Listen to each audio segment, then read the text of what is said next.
Assalamualaikum warahmatullahi wabarakatuh. Berikut saya akan menampilkan demonstrasi konseptual modul 1.1.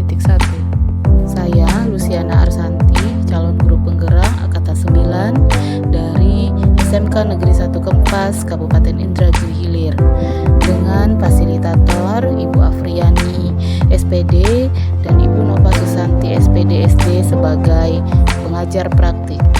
Judul yang saya ambil dari filosofi Ki Hajar Dewantara, yaitu pendidikan yang berpihak pada murid. Menurut filosofi pendidikan Ki Hajar Dewantara, pendidikan diartikan sebagai suatu tuntunan dalam hidup dan tumbuhnya anak-anak kita. Dalam artian hidup tumbuhnya anak di luar kehendak kita sebagai kaum pendidik. Menurut Ki Hajar Dewantara, pendidikan bertujuan untuk menemukan segala kodrat yang ada pada anak-anak agar mereka dapat mencapai keselamatan dan kebahagiaan yang setinggi-tingginya. Pendidikan itu hanya dapat kodrat yang ada pada anak-anak agar dapat memperbaiki lampunya hidup dan tumbuhnya kekuatan kodrat anak tersebut.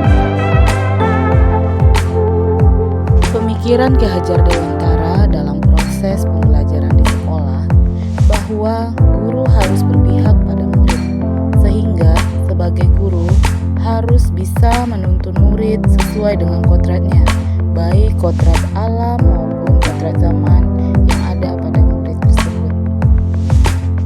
Sebagai seorang guru bisa melakukan beberapa strategi pendidikan yang di dalamnya tidak terlalu kaku dan tidak terlalu monoton. Salah satunya yaitu bisa membuat suasana kelas yang lebih nyaman, kemudian mengenali siswa lebih baik, dan memberikan kesempatan murid berpendapat, membangun pemahamannya sendiri.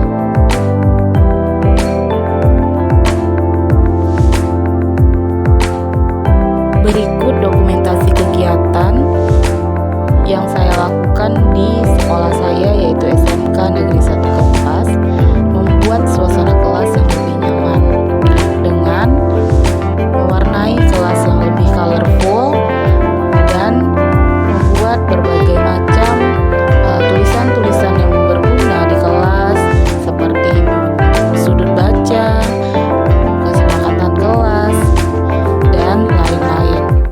Kemudian strategi kedua di sini mengenali siswa lebih baik. Pada dokumentasi kegiatan yang saya upload itu adalah kegiatan pembelajaran ketika di kelas teknik komputer jaringan. Siswa saya bebaskan untuk berdiskusi di kelompok kerja mereka masing-masing dan eksplor proses kegiatan belajarnya, melakukan praktik dan mempresentasikannya di depan teman-temannya.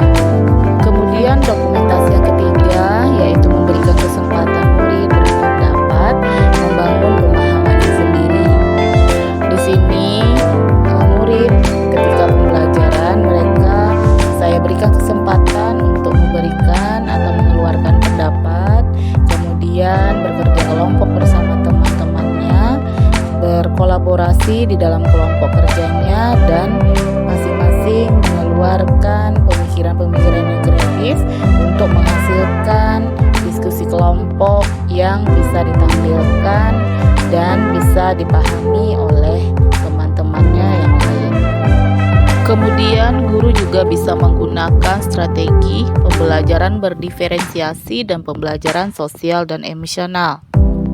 Pembelajaran berdiferensiasi yaitu usaha untuk menyesuaikan proses pembelajaran di kelas untuk memenuhi kebutuhan belajar individu setiap murid.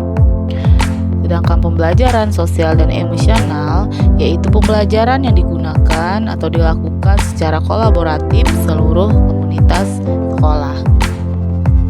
Tantangan yang dihadapi dalam penerapan pembelajaran yang berpihak pada murid yaitu masih rendahnya minat dan motivasi murid dalam bekerja kelompok dan mengikuti program-program yang disediakan oleh sekolah. Kemudian juga juga kemampuan guru yang masih belum menyeluruh dalam memahami pemikiran Ki Hajar Dewantara atau pendidikan yang berpihak pada murid. Beberapa solusi yang bisa dilakukan yaitu menggunakan model atau metode pembelajaran yang bervariatif agar murid lebih nyaman saat belajar. Kemudian juga guru harus mengikuti berbagai pelatihan atau seminar untuk dapat mengembangkan keterampilan dan penguatan pemahaman tentang pendidikan yang berpihak pada murid. Guru juga tidak boleh bosan dalam memberikan contoh teladan yang baik kepada murid. Maka dari itu, kita sebagai seorang guru haruslah menjadi contoh tauladan bagi murid dan selalu menuntun murid sesuai dengan kodratnya. Demikian, wabillahi taufiq wal hidayah. Wassalamualaikum warahmatullahi wabarakatuh.